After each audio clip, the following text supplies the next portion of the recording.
Could I take 2 more shots? Sure. So you roll 2 more times. Sorry, chat. We're back. Oh, okay. It froze. So roll that 2 more times. Let's see if you hit. Okay. So now you're gonna roll. Now your damage is, I believe, what is it? It's the DMP5 is 1d6 plus 2. 1d6. So now you're gonna do Yes. /r space 3d6 x6 plus 246.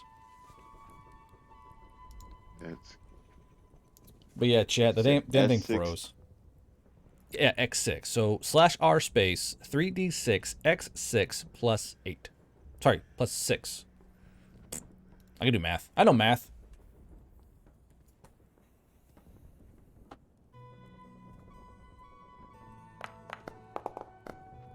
All right, so 17. Like this? Or that? Yep, that works. Okay. All right.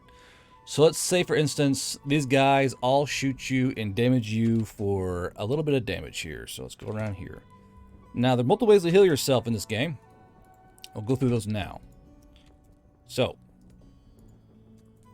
there are multiple ways to heal yourself. There are ways via healing potions, AFAX, IFAX, and magic. So go through the first one here. So, as a standard trooper, stay hydrated? No shit. Brought to you by Redcon 1, the guy with all the problem solvers, like, going to bed, like fucking knockout powder. Alright. So, healing yourself, very important. Nia will be your actual medic. Say your guts are hanging out, you're missing a body, you're missing a limb, something awful, that's where the medic steps in. But for flesh wound type things, there are ways for you to heal yourself. Beyond magical beings, you know what I mean?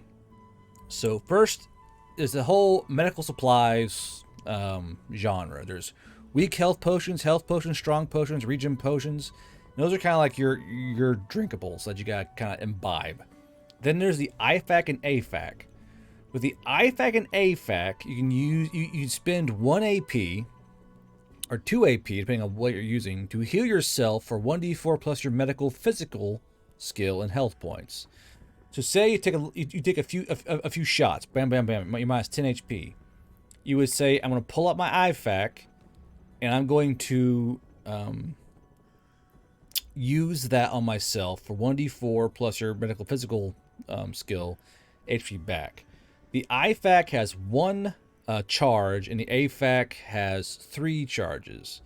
So an IFAC is basically like a bandage and a fucking like crayon to eat with. An AFAC is more like quick clot, more bandages, all kinds of fun stuff like that.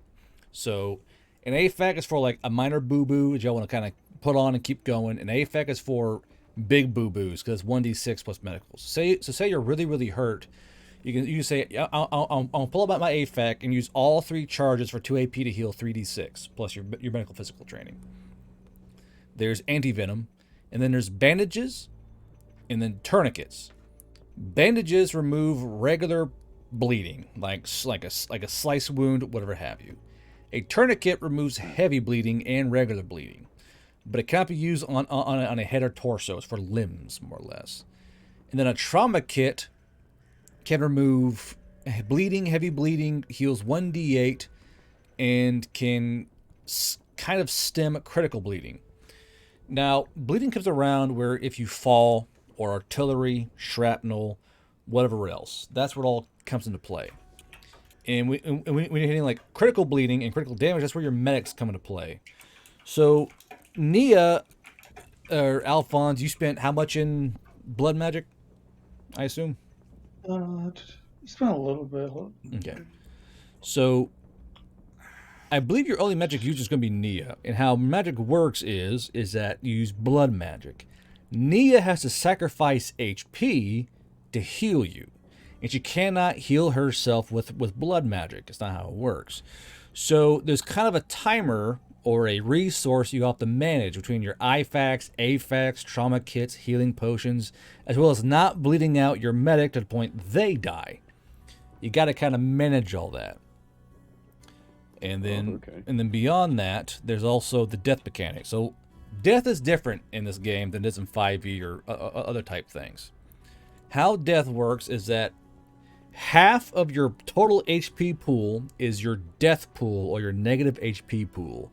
So when you're brought down to zero HP, you have to pass a grit save to have a turn. If you fail your grit save, you have 2 AP total in your AP pool, and that's all you have to do actions with. You kind of crawl, and basically your movement is, you're kind of crawling, so you're like half movement speed. If you pass your test, you have 10 AP in your pool. So even while at death's door, you can still heal others, heal yourself, shoot at an enemy, pull a pin on a grenade, that kind of stuff. Ask Rasan about his Aloha snack bar attack on the fucking group of elves, and you'll know how fucking death HP works. Basically, even at 0 HP, a croissant strapped C4 to himself and like leapt at a big group of baddies and blew them all up. So you can still do things even while at negative HP. Nice. And then we'll go through the modifiers here. So basically, in cover, your DR goes up. Food, you have to eat. If you don't eat, you'll take fatigue and you'll lose AP regen or yada, yada, yada. Bleeding, there's more or less 4 kinds of bleeding. There's light bleeding, bleeding, heavy bleeding, and critical bleeding. So light bleeding is 1d4 for X turns. Then it goes up to 1d6, 1d10, and 1d12. So critical bleeding is where you've been blown up really badly or shredded by some kind of animal or a big whack. You know, you're bleeding heavily bleeding, and it cannot be healed except for magical means. It's a bleeding so badly that regular tourniquets and bandages won't help your ass. Think of like the kind of bleeding you get after a big bug creature slices you up a little bit. You know, you can't really put a bandage on a missing leg and an arm and a neck wound and that kind of shit. You know. There's prone. So when you are knocked prone or something else is knocked prone, things attacking a prone target attack at advantage, and your movement speed while prone is halved until you pass a DC 15 grit check, which you can stand back up. When you're prone, your AP regen is halved, and enemies can disengage for free without cost. So if you're knocked prone, things can just move away because you're on the ground. My throat is so dry. Holy shit. Resting. There's only 2 kinds of resting. There's smoke break and rack out. So a smoke break, it's basically a 15-minute break.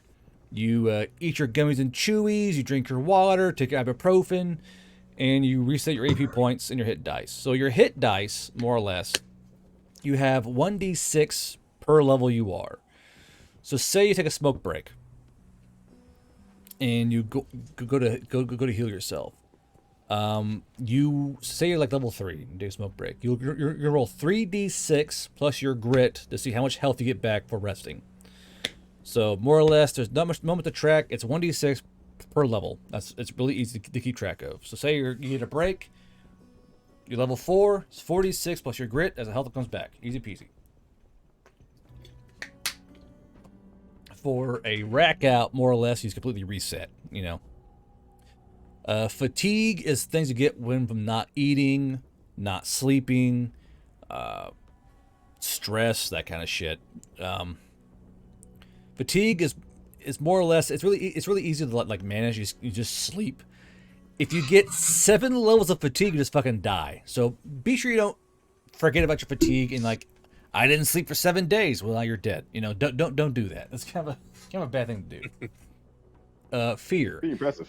Fear is a mechanic. So if you are afraid of something, or something's afraid of you, they will run from you. So basically, if you don't pass a brain power save of whatever it is, yes, gotta be we are. You more or less you flee towards the nearest friendly person or object or direction, and you just fucking book it. And you will keep running until you pass your grit check.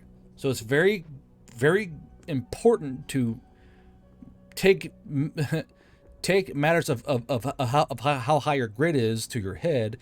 And there are times where you'll have like a linchpin of the group or like the NCO or team leader who has really high grit, because more or less the people who are afraid will run towards you and stick near you until they kind of snap out of it, you know. Great shield. And then there's death and all that fun shit. So we went over death.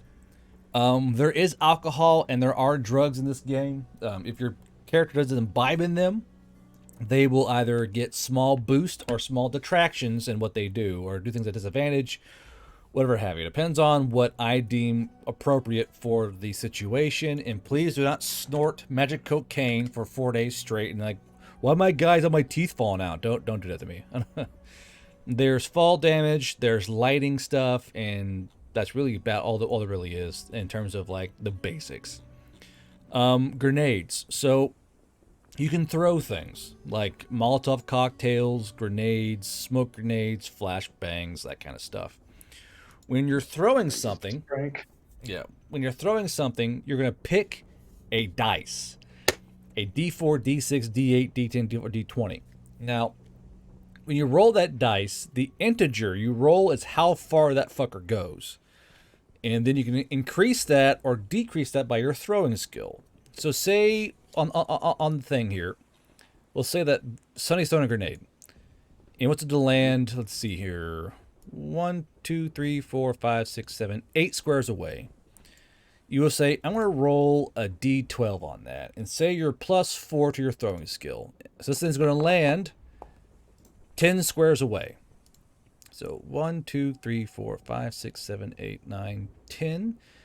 And you say, I want to pull that back. So your throwing skill 4, so you can go 1, 2, 3, right there. So the grenade is going to land there. It's going to blow up at a 15-foot radius.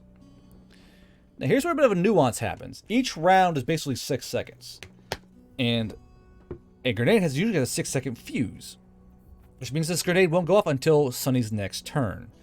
Now how you get around that is that you can cook a grenade. When you cook a grenade, it's going to go off right when it lands. Boom! It's going to explode. And you gotta pass a DC 10 brain power check. If you pass it, you cook it, you throw it, it goes off automatically. If you fail this check, well, it may go off in your hand. It all depends. So you use grenades. Cool, they got a demolition. Yeah. So you can use grenades to like keep folks out of an area, or make them from going backwards towards a retreat path. If you kind of throw them a bit beyond, they have to retreat through your grenade, or throw it a bit short, they have to try and charge through your grenade for their turn. It's how you kind of manage the creature control. At the same time, you could go, I'm going to cook this bitch, and you throw it and it goes off, boom, automatically. So it depends on what you want to do. And of course, go ahead. Oh no, I was trying to see in the book because demolition comes with us. What's the stats for the dwarven stick grenades? So like a sticky? A dwarven stick grenade is basically, it explodes in a radius. So grenades kind of ignore DR. They land and explode. It's a ranged thing. It's 2d10 at 5 feet, 1d10 at 10 feet, and 1d6 at 15 feet. And it's got a 15-foot radius. So okay, if you're in cover, it's going to have the damage of the explosions. So say you're behind a tree and a rock, and a grenade goes off. Boom! It does 6 damage. Because you're behind cover, it only does 3. So they're always to mitigate explosion damage. Explosion damage kind of goes around DR. No matter how tough you are, a grenade's going to fuck you up, because grenades are grenades, or artillery, or mortars, or what have you. No, it won't. No, it won't. oh, like the frag suit. Yeah. Well, the frag suit is its own little monster. And because you guys are playing a military type game, there are artillery and indirect fire weapons. So let's see here. So, or just straight up fucking tanks. Yeah, or just tanks. So does any of you take communications or radio or any or navigation or anything like that? Nope. Any took bonuses to navigation. nav? You what now? Hans is a real smooth brain kind of guy. No wrinkle, many smooth. Oh yeah, the boss says I do this, so I do this, and he gives me a shiny medal because I'm so good at my job. Is that how that works? Look, I just hit things in a frying pan. I just cook and I just bong make things. go up. So say we'll say we'll choose alpaca here. So alpaca. Say you want to call in like mortar fire on a target, and say mortars are available. Like say you're within range of a mortar battery. You say, I want to try and get fire on this location. You do what's called a call for fire action. You go where the actions are. Actions. Where is it, pirate? Where'd you put it? There it is. I think. Pirate, where'd you put it? It's 5 AP, right? Pirate, what'd you do? I didn't do anything. Where's call for? There it is. Okay, so call for fire takes 5 AP. Yeah. And what you do is you go on a radio, and you're gonna do what's called a communications check. So, more or less, depending on how accurate your check is going to determine how accurate this strike is going to be. Okay. So let's say a packet you're trying to call for fire. I want you to roll me a DC 16 communications check. And you're going to use that plus the modifier on communications, which should be brain power, I'm pretty certain. Brain power? I'm pretty certain. Let's double check real quick. Yeah. So brain power or Moxie. So use brain power for this because Moxie makes no fucking sense.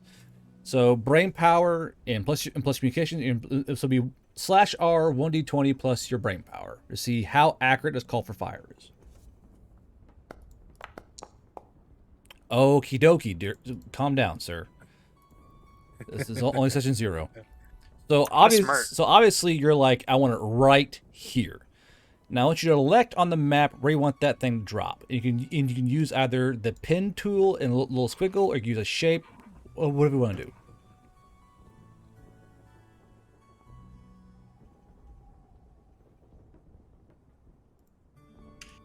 Do I know around how big it'll be?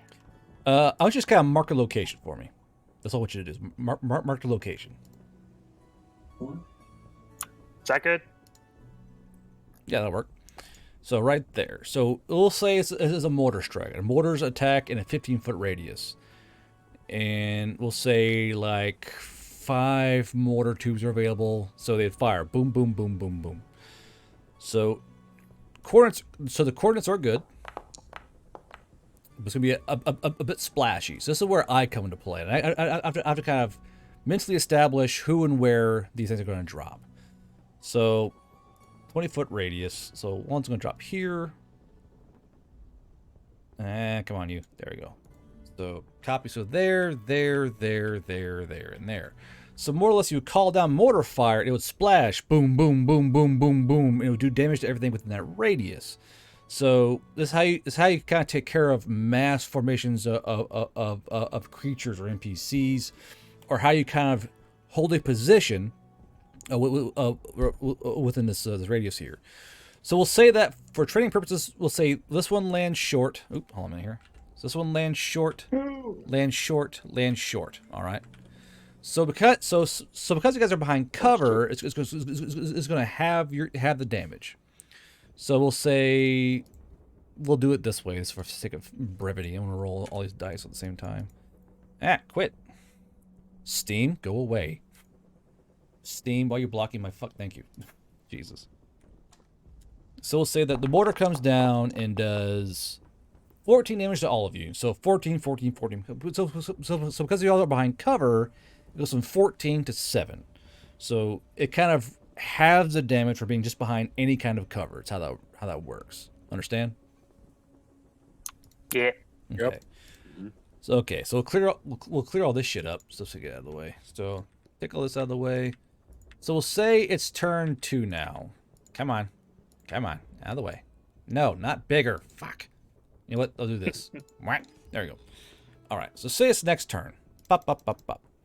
So we'll see as the turn goes around. You guys will then so you go to your little box there as a plus whatever and type in +3 or +5 or whatever it is for you, and this is your regen for the turn. So when your turn begins on each individual turn, you'll regen AP.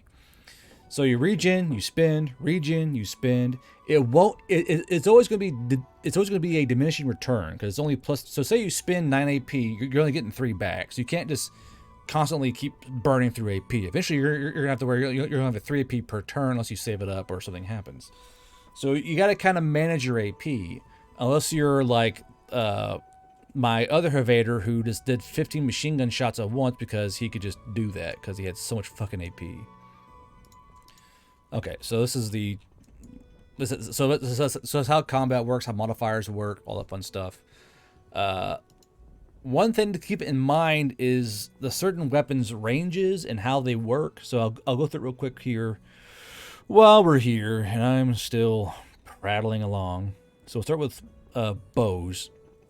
So you're probably thinking, why should I take a bow instead of a gun? For one, bows are quieter. So say you're doing a sneaky breaky mission, right? And you got a bow. If you shoot with it, it's gonna go twang. There's no boom, no sonic crack. So bows are a more stealthy weapon.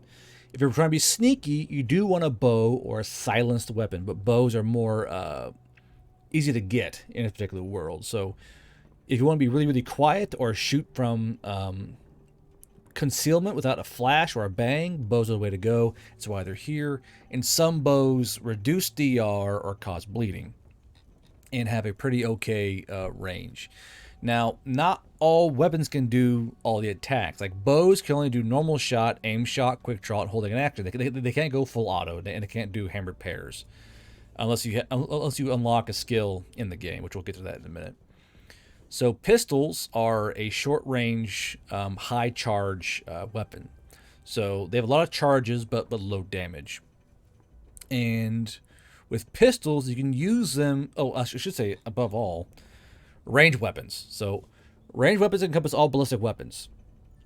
If you're attacking something within 15 feet, unless stated otherwise, you lose all attack bonuses. So say you have a rifle... in something within 10 feet of you, you can't attack it with with any bonus. It's simply just a flat D20 because the rifle's not a close range weapon. Meanwhile, a pistol, shotgun, SMG can keep bonuses up to 10 feet. So 15 feet, you lose all bonuses for rifles and sniper rifles and machine guns. At 10 feet, you can kind of keep all your bonuses with pistols, shotguns, SMGs. So it kind of spaces out between short-range weapons and long-range weapons. That's why the pistol, you kind of need one, because if you're getting swarmed by things, the pistol comes out. Because you still get your ballistic bonus or whatever have you. So pistols cannot use full auto unless stated otherwise, but can be hidden or tucked away or prison pocketed, whatever have you. You can hide a pistol.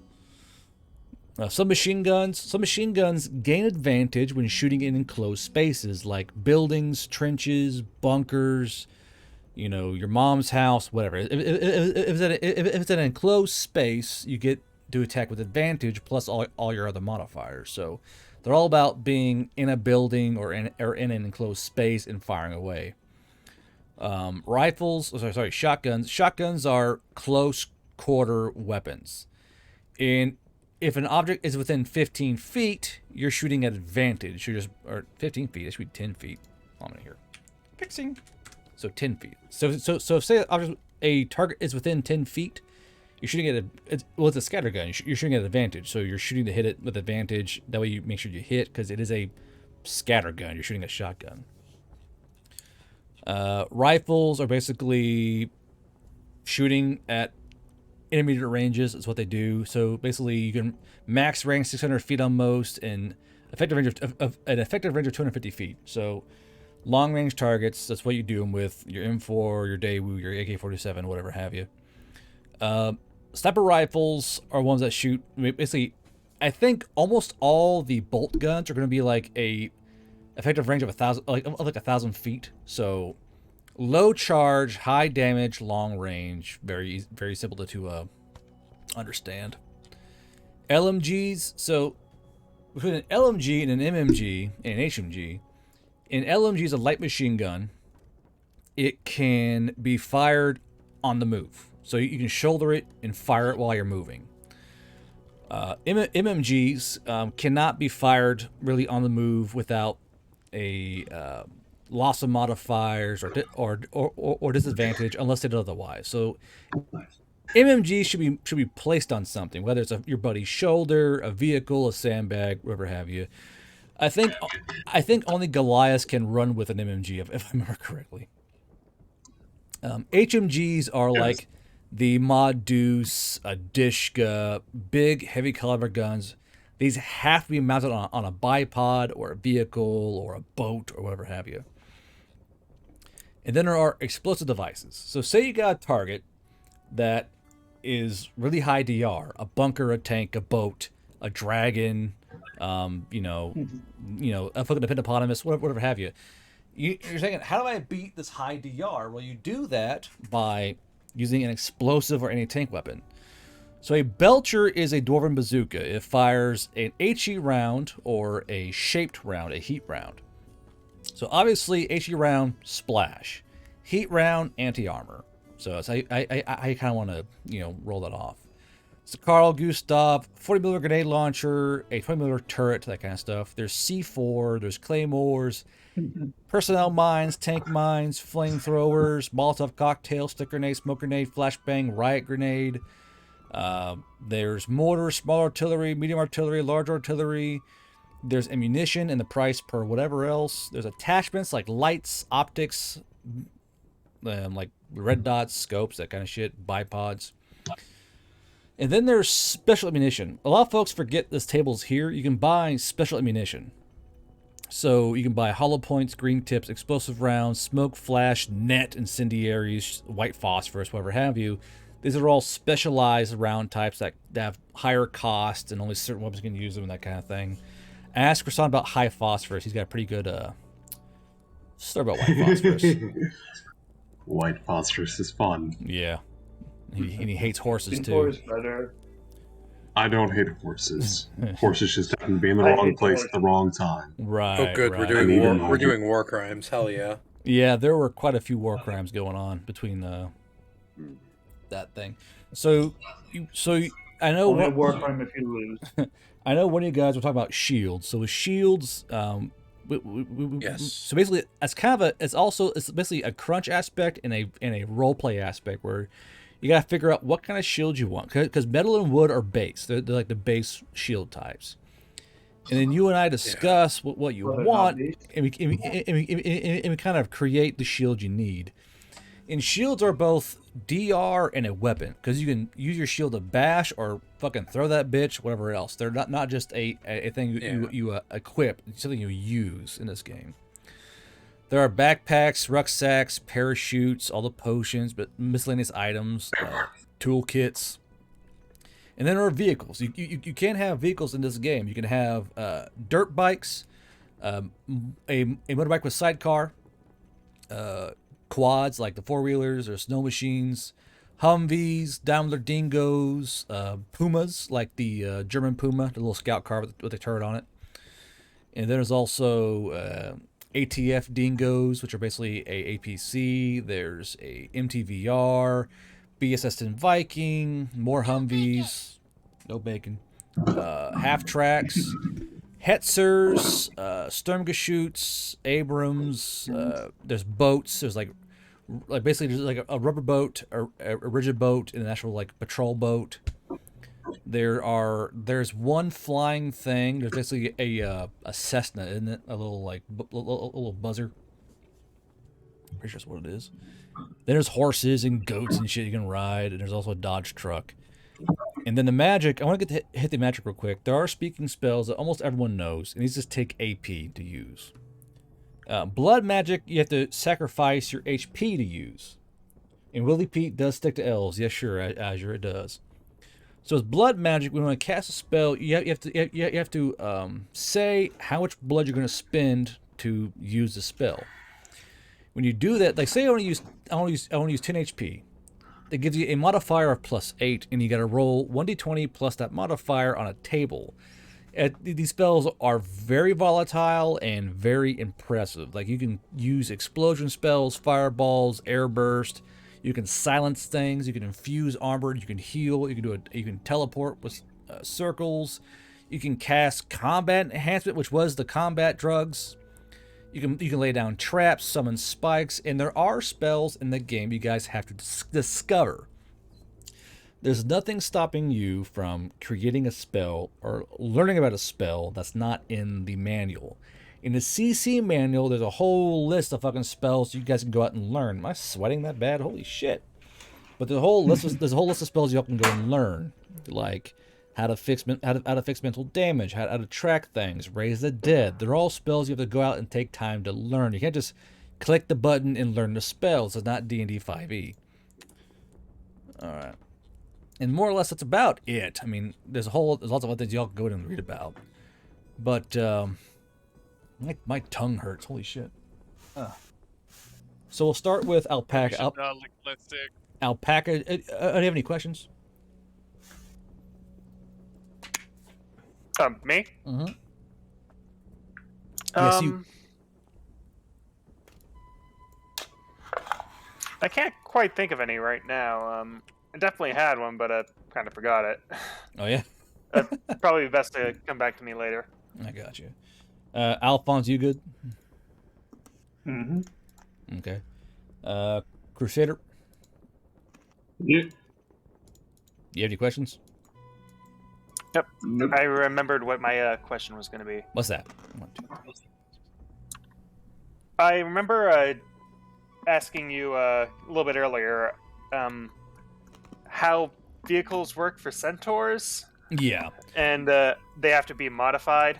Yeah. So if you want to drive, you have to modify a vehicle. Now, centaurs can ride in the back of trucks or on top of vehicles or run alongside. I know for Havader, they made like a dog box on top of the fucking Viking. So there are ways you can ride in a vehicle. If you want to drive a vehicle, it takes a lot more modification. You're going to need a special seat and like adapters for your hooves for the pedals. So it is possible. It's a matter of you have to like there's some additional steps to do before you go and start driving a tank. The Rage Centaur. Does that answer your question or no? Yeah. Would that usually be governed for, like, if I wanted to make personal modifications? Would that be like a mechanics check or a Yeah, that'd be like something similar? a crafting or mechanics or whatever have you. But yeah, Gotcha. there is a way for sure. Pirate, how about you? I'm good. You good? Is there anything you want to say on your end or No. Well, I didn't even say anything. what? Nope. I'm all good, man. You don't say anything? Nothing? Anything to add in?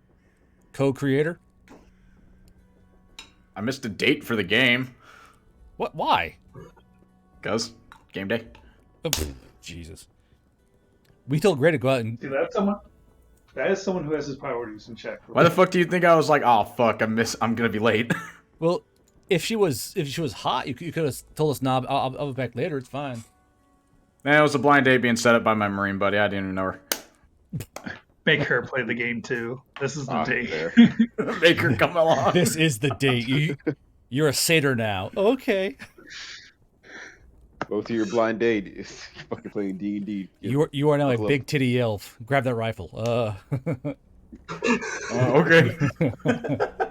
All right. No, all Gray, from you, anything? I'm hungry. Hans, anything? You're from you? always hungry. I'm good. Good. Sonny? I just thought about it. We mentioned the whole centaur thing.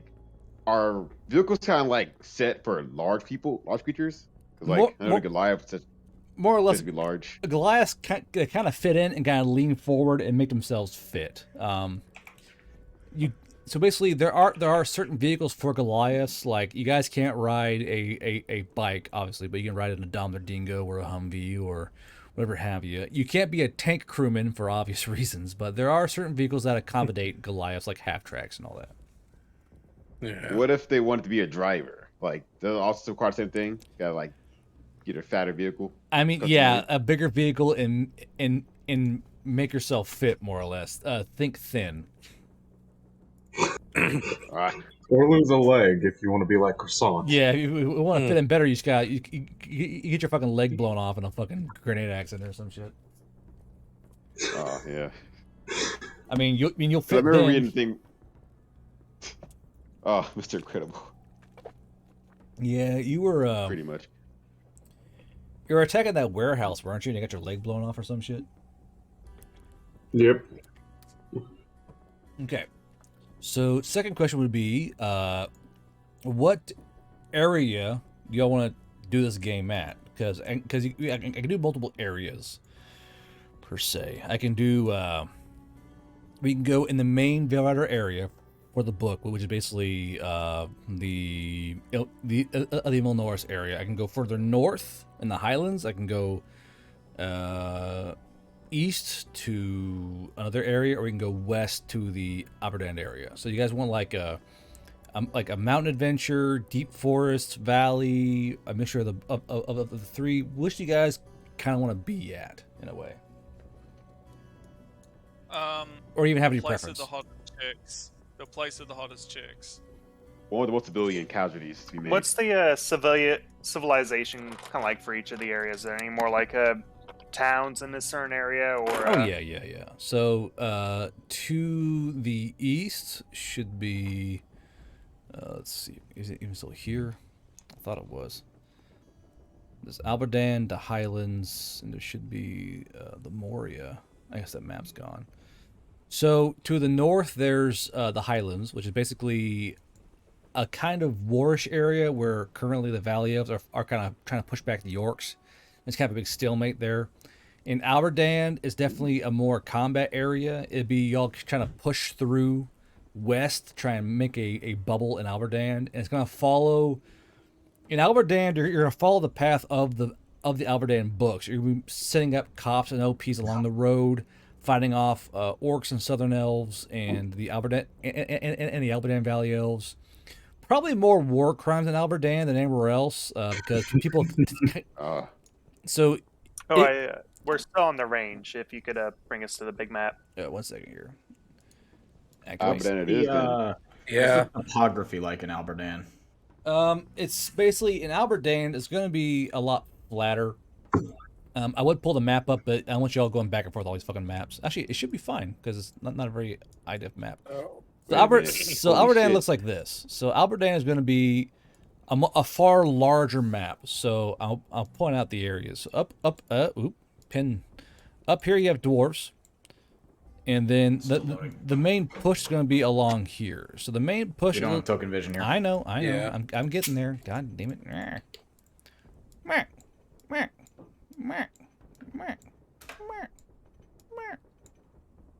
Anyway, so basically there are dwarves up here. They're aligned with the Veil Riders. In what? We're still blacked. Yeah. Token vision. God damn it. Oh shit! I'm token. Hold Fog on. of War. I just gave myself a bright vision. There you go. Save changes. Now you can all see. Thank you. Okay, so right here there's dwarves, and down here is the main road. That's gonna be a long fight along this road to kind of get in the tall wheat there. Now you have enemies, basically the orcs, the Aberdeen Valley elves, and then the southern elves down here. So it is Warcrime o'clock on this area. If you've been following the books, you know that there's a big battle coming up here, and a lot of shady shit being done by the Alterac Valley elves. At the same time, in the Savage Wood, there's some creepy shit going down in there where there are kind of like nomadic tribes of gnolls and shit in the Savage Wood. They're kind of up to no good in the neighborhood, you know what I mean? So you guys can have like a hardcore forest adventure going on the roads, doing cops, OPs, all kinds of fun shit. You guys can push through this way towards the Scattered Holdings, which is basically a bunch of like refugee, Oni, and Brim Touched, and Satyrs. So, and of course up here you have Centaurs who are trying to fight the Orcs. So this is actually a very heavily combative area with lots of things can happen. Definitely, that's flash with the fighting in the woods. Yeah. Pirates game kind of scarred me for that one. Would it be inappropriate if I posted the Geneva Convention bingo sheet? Geneva Convention bingo sheet. Yeah, you never answered my question earlier of how much of the Geneva Convention can I wipe my ass with in this game? It's more of a Geneva. There you go, right there. It's more of a Geneva suggestion in this game than really regulations. Oh, good. It's a to-do list. Let's be honest. Would you be able to tell me about the 3 cities? Which one? Okay, the 3 cities. So the 3 cities is the Horn City, the Lee, in Adderdald. So Alberdald. So basically in Alterac there's a big hoopla where the first king died fighting an incursion from the Savage Wood. And when he died, his son took over, King Radagast.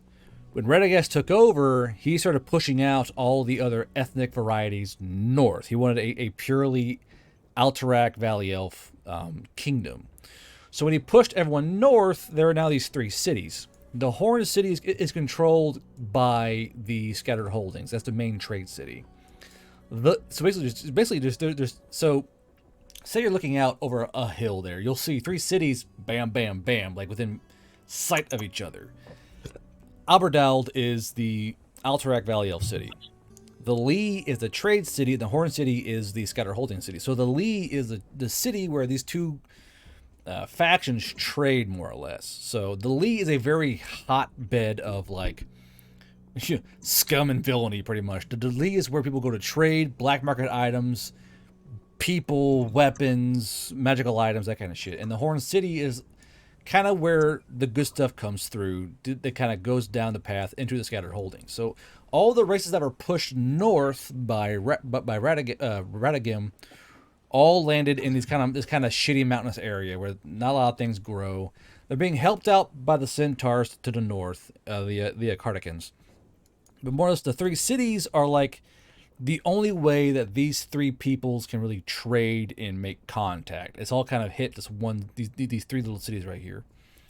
Like the Lee used to be like a little farming town until the big, hoopla happened, and now it's actually a huge, bustling black market trade city. Cool. Yeah. Lore. All the lore. So more or less, the enemy here is going to be this big section right here. Basically, this whole fucking area right here is with the enemy, and then the orcs up here. Because the orcs are currently in league with. Actually, I'll do this. So the enemy is here, the orcs, and then all down here, this area. So it. Our allies? Do what? So in between those 2 phase lines would be where they would be? Yeah, more or less. The main enemy populace. And there's more land down south, just the map's not made yet because no one's gone that far yet. So I would say if you guys want to do more hood rat shit, this is definitely the map to do it right here. This is basically Let's hit up the mountains on the east. Over here? The Scattered Holdings? Yeah. So East. Oh, whoop. These are dwarves here. So Kangaraz and Altharaz. There's actually these are aligned with the Veil Riders, and they're kind of new holdings in a way where they're kind of making a foothold for the dwarves here because there's good things. There's lots of lumber, lots of good ore and good farming. Issue is the orcs are being assholes, and so are the Alberdine Valley Elves. So basically, the dwarves have been mildly combative here as well, because dwarves are fighting both the orcs over here, shit in the Savage Wood, and then also the fucking Alberdine Valley Elves. So lots of hot shit going on here. I like the dwarves. I want to help these guys out. Yeah, let's go back up dwarves. Yeah, fucking awesome. All right. Maybe we could do a pincer with the centaurs and Thank stuff. you for flying Gorgon Airlines. Gravestone. Be a shame if we got a hold of some arty and started acting as a mobile. Gravestone, thank you for the 12 gifted subs, my man. I Thank appreciate you for that. flying Gorgon Airlines. Man just walked in and dropped his dick right on the table. Good lord. I am here. Hey, All right, so you guys want an Alberdane Thank campaign. you for flying Gorgon Airlines. yes. Don't really care any particular way or another. Hey, everybody else, if you haven't already looked in the Discord for what I'm suggesting, take a look real fast.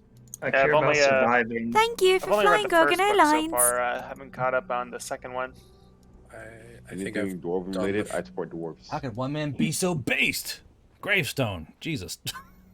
So, my good Thank lord. you for flying Gorgon Airlines. Just boom. That- Is there much else that we need to go over? Not really, no. Besides y'all's team name. Thank you for flying Gorgon Airlines. So you guys will, you guys will have a military designation, but it's also a team name y'all can give yourselves. We've had such gems as Grape Horse, the Liquid Liners, Thank and you for the flying Big Gorgon Regret. Airlines. So you guys can name yourselves whatever y'all want. I mean, Gray already said it. He talked first, so pee pee poo poo. Pineapple Express. We are not naming the squad that one PP more. Poo Poo. Thank you I'm for up for flying Pineapple Gorgon Express. Airlines. Yeah, Pineapple I'm Express. down for Pineapple Pineapple Express. Express as well. Okay. Wait, hold on. How about something slightly Are legally more pineapples a thing distinct, in like this world, or Pie Express? Reservoir Boys. Thank Fire you for Express. flying Gorgon Airlines. are we all guys, or is it just a medic that's female? Gravestone, man. thank you, sir. You are based as fuck. I appreciate that, man. Thank you for flying Gorgon Reservoir Airlines. All right. The Warcrime boys. The Warcrime. Hell yeah, boys. Warcrime boys. Fuck. I already have my bingo sheet out. I have Thank to fill. you I for gotta flying get one Gorgon bingo at least Airlines. on the Yeah, I'm hoping to fill in my bingo card. Good It's God. just Geneva with a question mark. Okay. Yeah. Do you mind if I take off? Yeah, 'Cause yeah, this man, is you're good. y'all- Thank you for flying Gorgon Not allowed to, Airlines. Gray. Yes, yes. Go, Galactica. go motorboat titties. I don't give a fuck. Come on. Huggers. See ya. Bye. Okay. Alright. So, like I said, this is no longer a beta. I mean, you're still kind Thank you for flying Gorgon Airlines. of Gravestone. It's been literally Gorgon Airlines for the last like 5 minutes. All right. So more or less, this is still a beta game. It's actually an actual narrative campaign. So I would like you guys to take it a bit more seriously than usual. So usually I did have to kind of palm away most RP in the last two games or last two campaigns because they were mostly beta tasting. This time, I want you all to kind of lean into the RP this time. Yeah, really Good. do the thing, say the stuff. You know what I mean? Yeah. Good. And, I've been working on. If you ask Croissant, yes, you can't go do dirty things. I'm fine with it. Just make sure you're aware of what you're doing. I ate pancakes off of a thick lady's thighs. Yes, he did. I want to have breakfast cool off of her. Okay. That's literally how that shit went. All right. So, yeah. So basically, this will be a full RP campaign. We will start you guys in basic training. That should be about an hour and a half, where y'all just kind of go through the rigmarole. A little bit of RP. Your first mission will be to like kill dummies, more or less, and then you'll go out on your first mission with your first military designation, and then shit starts to get a little more fun that way. Because basically, your first mission here is going to be more or less occupying the road. Because this road right here, let's delete all this shit again. So this road right here is going to be a big key detail of the campaign, going to Tallweed. Because more or less, you're going to be controlling the supply line to Yule and the other Veil Riders to Tallweed. So actually, you guys you're actually doing book stuff. So your squad will be doing book things. Boy. So Book things. Yeah. So more or less, you're kind of following in the footsteps of the actual book series and kind of controlling this road. And if you read the books, you'll have a little sneak peek into what's going to happen to you, because a lot of orcs. I'll tell you that much. I have to get caught up. I've only read the first two, Nah, this is fine. That's fine. or at least heard. Only the first two? Cringe. Anyway. Yeah. So I'll go ahead and call it today, because there's nothing else we can really do here, because not enough time. And The shield. the shield. Oh yeah. So what do you have an idea for your shield exactly? Some sort of big heavy like metal shield with a kind of a brace that I could put the shotgun on. How big? Like basically like a tower shield, or? I mean, I got a brawn of 5. Could I theoretically run around with a tower shield? Walk around with moving cover for people? You are a Goliath, right? Yes. Yeah, that shouldn't be a problem. Cool. Then yes. Okay, so Question. go ahead. Actually, crafting. How Yeah. insane could it get with the crafting? How What would insane? you allow? So Yeah. if you ask anyone who's played in my games, I don't do like bag of holding cannons. I don't do that shit. You have to follow a logical procession of thought for it to work. But most things. Thank you for flying Gorgon Airlines. Gravestone, calm down, sir. My goodness.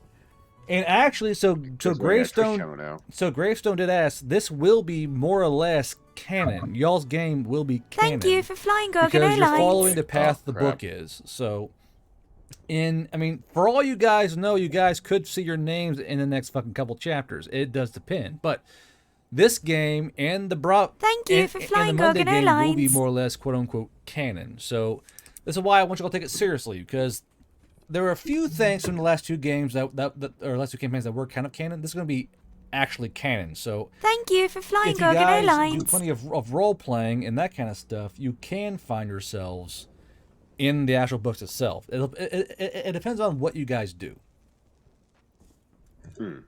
Thank you for flying Gorgon Airlines. So no pressure.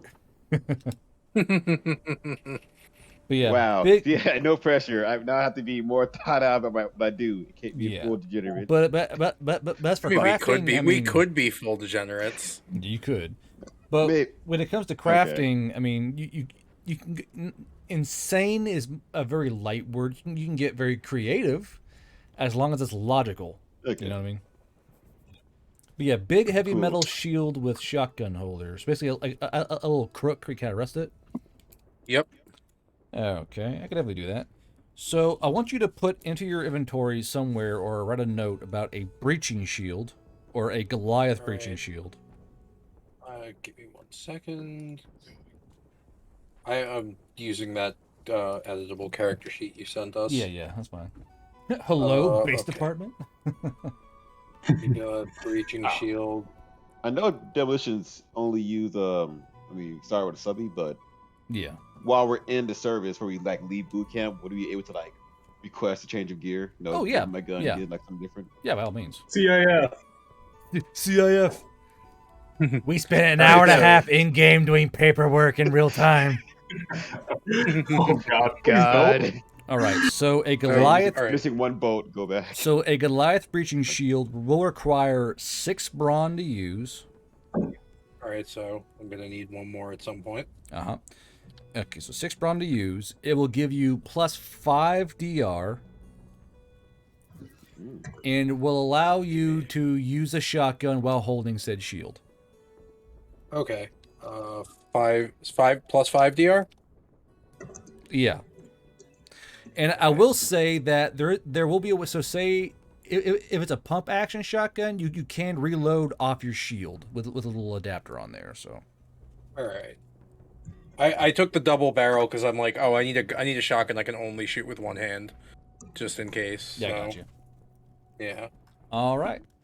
Also, I saw that only one of the shotguns gets a bayonet.